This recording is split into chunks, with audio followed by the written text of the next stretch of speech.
Freaking Monday to you. It's 8:51 a.m. I know what you're thinking about my top, but we'll come back to that. Literally, snow is on the studio roof. Not even a light dusting, my friends, but quite a substantial flow. And it's quiet here. I have to admit I'm starting Monday morning without any business whatsoever. It's a sad thing to see a voiceover twiddling his thumbs, watching episodes of SAS Rogue Hero on television. But the business will come, it always does. Mind you, it would come a lot quicker if I bothered my arse prospecting, which I used to be really intense at and good. So look, it is cold. It is as cold as a witch's. I was going to say something else, but we'll just keep it at kiss. It's so cold it would freeze the balls off a brass monkey. And before any of you out there go apoplectic with rage at how unprofessional he is talking about balls at this hour of the morning, let me give you a little unwanted history lesson.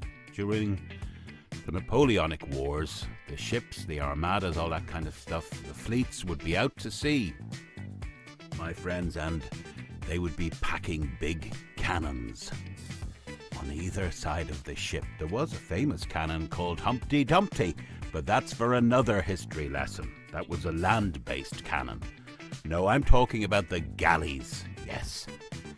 And the ammunition, as we all know, was cannonballs. And there were...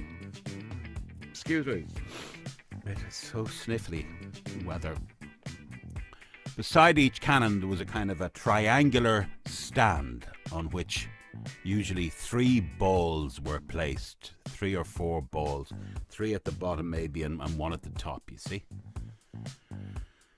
And when they'd be out at sea, the sailors and the officers, sometimes it would be so cold, so -0, so Baltic,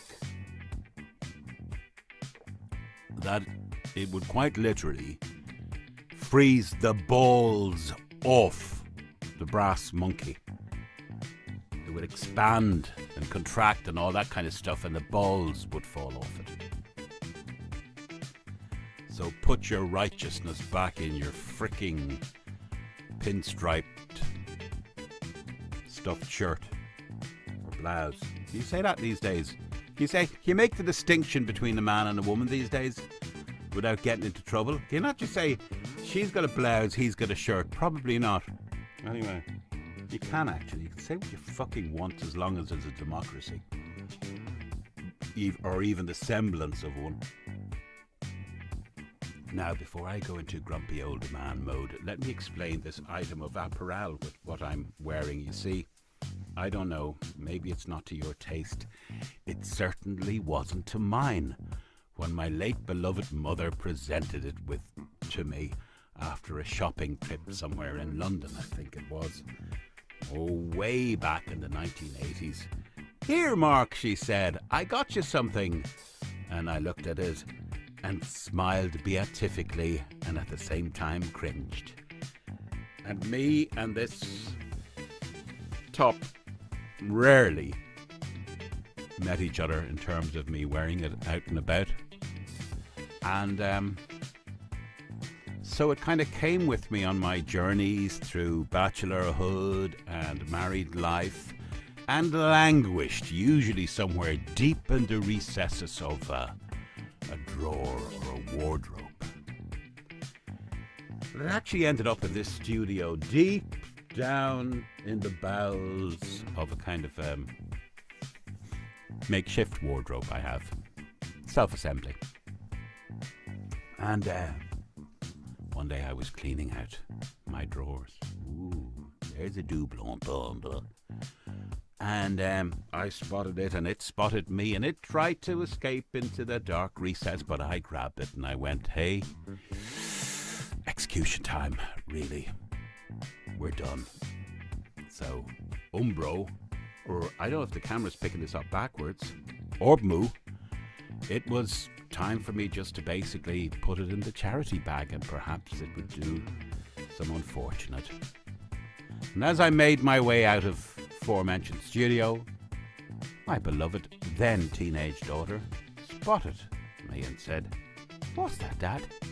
I said, "Oh, long story. Your grandmother gave me this years ago. It was never quite to my taste. And I think it's about time now for a charity." She said, "Can I have it?" And I said, "You want it?" She said, "Yeah." So anyway, she continued to wear it for some time, on and off.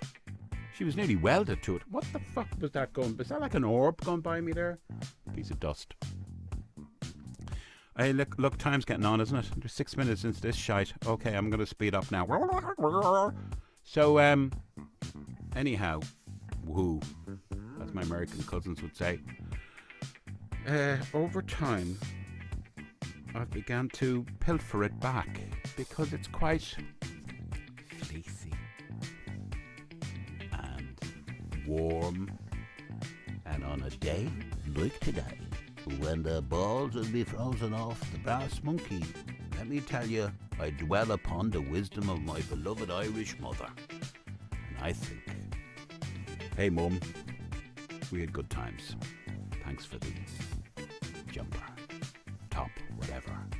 Today I've bored several people telling them about it. There's another one of those things. It's dust. I clean this place regularly.